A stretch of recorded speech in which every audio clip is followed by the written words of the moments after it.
Team है, साबित हो गया।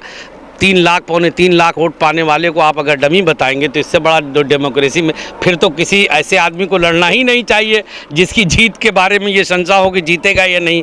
समाजवादी के बारे में हम ये कहते हैं कि उन्होंने हमारे रास्ते में टांग अड़ाया, वरना हम जीत रहे थे। क्या कहेंगे? देखो, लोकतंत्र में जीत के आदमी अगर खुश होता है तो हार को, हाँ मुझसे आप बात कर लीजिए।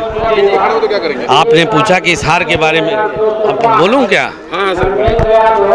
अगर लोकतंत्र में हम जीत के खुश होते हैं तो हार को भी हमें स्वीकारना चाहिए। जनता का जो जनादेश है उस सर आँखों पर है। लोगों ने बहुत प्यार दिया, विपरीत स्थितियां थी, उसके बावजूद भी बहुत सम्मान मिला, प्यार मिला और ऐसा नहीं अच्छा वोट भी मिला। ये बात सही है कि जीत के आंकड़े तक नहीं पहुंच पाए, लेकिन उसके बावजूद भी इतने लोगों ने सपोर्ट किया है, इतना आशीर्वाद दिया, उन सब का धन्यवाद। बीजेपी की जीत की क्या वजह मान रहे हैं? अब हम क्या जाने यार, जनता ने वोट दिया उनसे। जमाली साहब, जिस तरीके से आप कह रहे थे कि मेरा घर है, मैं घर में इस तरीके की चीजें रखना चाहता हूँ, बाहरी का मंशा था, उसको लेके क्या लगा कि धोखा हुआ? नहीं, कोई धोखा नहीं हुआ। हमने मेहनत किया, हमने लोगों तक ये बात पहुंचाई। मैं ये समझता था कि मैं अपनी बात को कम्युनिकेट करने में कामयाब रहा हूं। लोगों का जन समर्थन भी था उसी तरह का, बट समहाउ मुझे लगता है कि उसमें कहीं न कहीं अभी और कमी थी और मेहनत की ज़रूरत थी। आगे देखेंगे, अभी कोई एंड नहीं है। फिर तो ये जो इल्जाम था कि आप बी टीम हैं, ये साबित हो गया।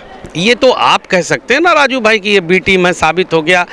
3 लाख पौने 3 लाख वोट पाने वाले को आप अगर डमी बताएंगे तो इससे बड़ा डेमोक्रेसी में फिर तो किसी ऐसे आदमी को लड़ना ही नहीं चाहिए जिसकी जीत के बारे में ये संशय हो कि जीतेगा या नहीं। सारी पार्टी इसको बंद करा दीजिए। आप समाजवादी पार्टी यही चीज बार बार कह रही थी। समाजवादी के बारे में हम ये कहते हैं कि उन्होंने हमारे रास्ते में टांग अड़ाया, वरना हम जीत रहे थे जी। वो उन्होंने आके हमारा रास्ता मुश्किल किया, वरना तो हम एक तरफा जीत जाते। चलिए ठीक है, तो बिल्कुल देखिए। तो ये थे जमाली जी, और जैसा कि यहाँ पे आप देख सकते हैं कि जिस तरीके के भीड़भाड़ में रही, लेकिन यूपी तक से उन्होंने एक्सक्लूसिव बातचीत में ये बताया कि उनकी जीत नहीं हुई है, लेकिन जनता ने उन्हें जो प्रेम दिया, जो इतना प्यार दिया है, उससे वो खुश नजर आए। राजीव कुमार, आजमगढ़, यूपी तक।